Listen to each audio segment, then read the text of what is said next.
Tonight's episode of Chuntcast is brought to you by Koala Ink Studios. Tune in every Monday for a new episode of Quijibo and Harold on YouTube.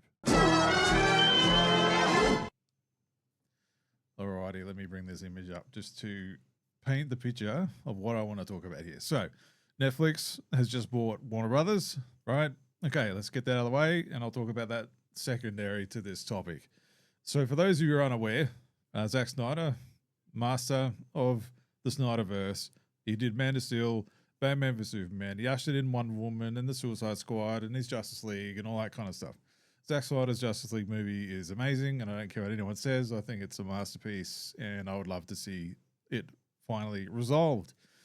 We had other movies that didn't happen. The Batman Deathstroke movie, the sequel to Man of Steel, another Wonder Woman movie, and Justice League Part 2 and 3, right? So we all know what happened. The DCU is gone. Now we've got the Gunverse, if you want to call it that. I honestly think now that we're a bit of the ways in to the new DCU, I don't think it holds a candle. Unfortunately, I don't think it holds a candle to what Zack Snyder and the rest of the team in that whole experiment. I don't think it holds a candle to that. I honestly think we've lost something that could have been exceptionally great. And there were a lot of great moments there, and just the thick, like mythic feeling of the Snyderverse that I loved. I really enjoyed it. And I think the Gunverse it pales in comparison. That's just my opinion, whether you agree with me or not. I do agree that the new Superman movie feels very comic booky, feels very, it's obviously been inspired by the Silver Age and all that of comics, and there's campiness and stuff there, and cheese, and that's great. I like cheese. I'm not opposed to cheese, but I mean, come on, Man of Steel, Jesus, how do you? Man of Steel and Superman. I mean, those two movies are so very different, but I think Man of Steel is a masterpiece, and I don't care what anyone says.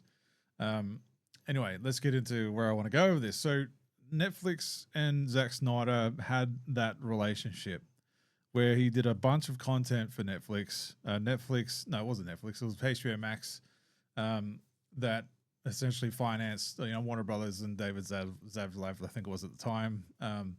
Anyways, Zack Snyder got the financing to finish his movie during COVID and all that kind of stuff. And here we are. We had Army of the Dead. We had Rebel Moon Part 1 and 2. And there was a bunch of other projects on Netflix that Zack Snyder was pumping onto the Netflix streaming service, and then everything went to a halt. Right, they halted. And a news item went out saying we're halting all of Zack Snyder's current projects in play, and he was going to be doing a whole bunch of universes and stuff like that. Whatever people say, whether they liked what he was doing or not, they were successful. They were. I mean, you can go look it up yourself. His what he put out there was successful, and it is what it is. So where I'm getting to now is a lot of the conversation around Zack Snyder and Netflix buying Warner Brothers. It's sparked up this whole debate again. And prior to the announcement of Netflix purchasing Warner Brothers or acquiring Warner Brothers, Zack Snyder was drip feeding. For a few weeks leading up to this announcement, he was drip feeding behind the scenes photos just out of nowhere. Behind the scenes photos of Henry Cavill and Ben Affleck, and sending Gal Gadot her audition tape alongside Ben Affleck for her role as Wonder Woman that she's never seen before. And this is 8 years later, and all these things just started dropping, and people were like, oh my God, what's happening here? And I'll admit, me too. I was thinking the same thing. I was like, hey, damn, what's going on here? Is this clearly, I just think, look, realistically, I think he's just, hey, we found some stuff. I'm just going to just start dropping it. I don't know if he knows anything about what was going to happen, but, if you want to connect the dots and put your tinfoil hat on, he's got connections at Netflix. He lived in that family for a couple of years there, right, doing content, and he might have known. Right, that's all I'm saying. He must have had some kind of knowledge leading up to the potential that they were a potential buyer and all that. And he's just like, hey, let me just start, causing an online stir like he does. Anytime he posts something, the internet goes nuts. right? The fandom goes nuts, whether you love him or hate him, or like what he does or don't like what he does. You know, he anytime he posts something that's connected to any kind of fandom, it gets news, right? So it just seems very coincidental to me that he's starting to drop all this kind of stuff. And it got me a bit excited. I'm like, hey, this happened before, and we got Zack Snyder's Justice League. I'm just saying, like, is there potential there now that Netflix owns Warner Brothers? Well, they're about to in like 10 months' time or whatever, whenever it all wraps up. Can we get a continuation? You know, I know everybody's going to be in the comments, whoever has stuck around this video, if they haven't clicked off already, will be telling me, oh, you're dreaming. Like, you're dreaming, it's never going to happen. I'm like, yeah, okay, cool. Like, I'll wear that. I accept that. And you're probably right. But everybody thought the Zack Snyder's Justice League movie was never going to see the light of day either, right? So there's a precedence now for potential. That's what I'm saying. I think if you're purchasing or acquiring Warner Brothers and all of its IP, including the DC Universe and DC Comics, DC Studios, all of that, all the property there, like, why would you? You've got a floodgate of options in front of you. If you could give exclusivity to, hey, we're going to do the DCU as it is now and under James Gunn, but hey, he's an Elseworlds continuation of Zack Snyder's universe, right? I don't know. I'm pretty sure Ben Affleck's done, but like, I mean, he's looking. I shouldn't go there, but he's aging, right? And he could be an aged Batman in this coming back. They could. Like, here's my pitch, right? So we finished with Zack Snyder's Justice League. And you see Darkseid saying, like, we'll do it the old way, like Ready the Armada, right? You know, he's looking at the Justice League through the boom tube, and he's like, right, okay, like these guys are business, so I'm gonna bring the business, right? And that's what we haven't seen, right? And the realization of the nightmare timeline.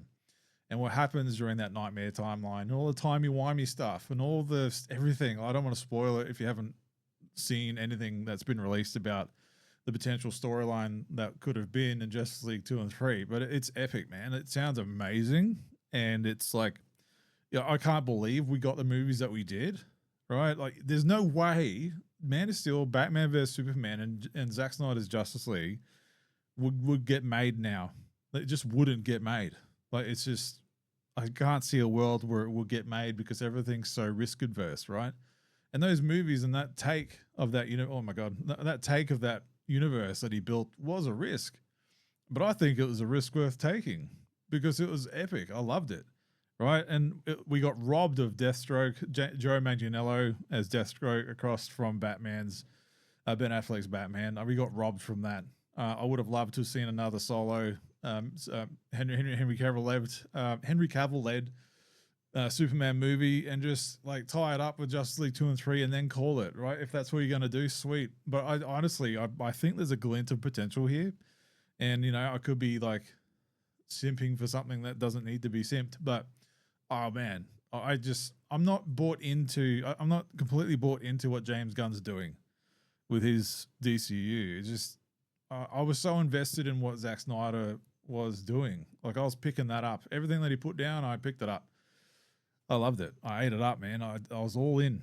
And I'm not as connected to this new take, this kind of soft, kind of campy, cheesy approach. It's very family-ish, and that's great. Awesome. I mean, Superman is for everybody. I understand that. And comic books are for everybody. But come on, come on. I think if you look at the box office for the Snyderverse, it's already been, it's beating like what James Gunn's doing already. And I know the landscape's changed, theatrical releases and the window and the cost of living and all that kind of stuff. Like, movies just don't make the same money anymore and blah, blah, blah. I understand all that, and the hype is gone. That's the other thing. Like, the brand was pretty much on death's door after all of the nonsense that happened here. But I just think, look, if my pitch is when you wrap, well, I'll get back to my pitch. I've gone off track here, but my pitch is after Zack Snyder's Justice League, where it wraps up, he's like, Darkseid's like, okay, yeah, bring the Armada, we'll do it the old way, and then he goes away and starts preparing, and you get the Justice League opening up the Hall of Justice and their home base, and they start like spending the next few years becoming proficient as a team and building out the roster like they plan to do. And you know, they open the doors and there's a big table or a big room, and Ben Affleck and Gal Gadot, they're like, hey, look, a round table, you know, chairs, blah blah blah, and room for more, you know, that whole sequence.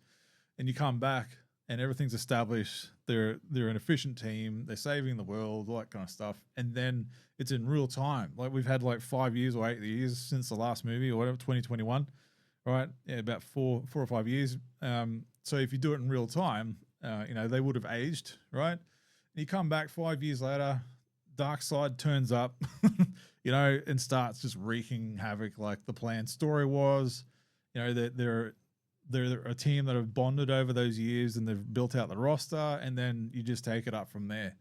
I think that's a logical step to do if they ever do it, and then continue that nightmare timeline, you know, maybe tweak some of the ideas that they were going to do because, you know, time was it retrospect, you know, all that kind of stuff, the gift of time and all that kind of stuff. But look, I just think, oh man, it's gotten me excited if you can't tell, just the thought of that. And that's, I think, how they should approach it. If they were going to bring back, you know, Henry Cavill, Ben Affleck, Gal Gadot, like they would have aged a bit, notably, right? But if you just lay out the time as if it's in real time, and you can just get away with that, like, oh, why does everybody look old all of a sudden? Like you can't do it as if you've just picked up right after like the next day, because you can't explain why everybody's aged 5 years or however long it's been, right? So anyway, makeup and CGI and all that kind of stuff, you can only do so much, but just own it. You know, Darkseid spent 5 years. It probably means nothing to him in his time, readying his armada and traveling across, you know, the galaxy and all that kind of stuff to come to Earth and find Earth and all that kind of stuff. Oh man, look, it's just got me excited. The potential, right? I don't think it'll happen. Like, if I'm realistic with you, I don't think it's going to happen. But just the idea. I mean, I didn't think Netflix was going to buy or acquire Warner Brothers, right? I'll get into that in a second. But you just never know. You can never know what's going to happen until it happens, right? And forgive me if you can hear like noises in the background. My wife's got a game that she's playing up. It's super loud, but you know, she's happy. It's all good. Let me know what you think. Like, if you think I'm barking up the wrong tree or if I'm dreaming, go for it, because I agree with you. but I mean, come on. Marvel's not the same. Like, Marvel died with Endgame. I don't care what anyone says. Marvel cannot or has not achieved the same level of hype since then. It just hasn't. It hasn't been a recapture of the MCU and all that, and it's just killed it. Right? Even Marvel Comics died around 2016 when they did that. All new, all different, you know, gender bent, sex bent, and like race bent stuff, and they're doing the same thing in live action, and it hasn't worked. It didn't work in comics. It didn't work in live action. Surprise, surprise. All right, and they're going to need to like build on the next two Avengers movies to bring the fan base back, and we'll see if that happens. But I just think if Warner Bros. Wants to bring the fan base back, I don't think there's enough of a fan base at the moment for the Gunverse. I don't think it's going to go places. Honestly, I just don't.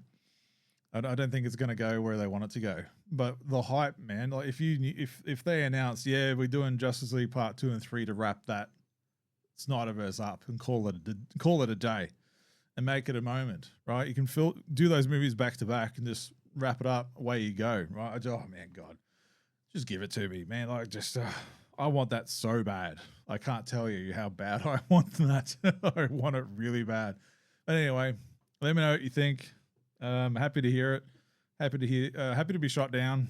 Happy to be supported on my idea as well. But anyway, let's see how we go.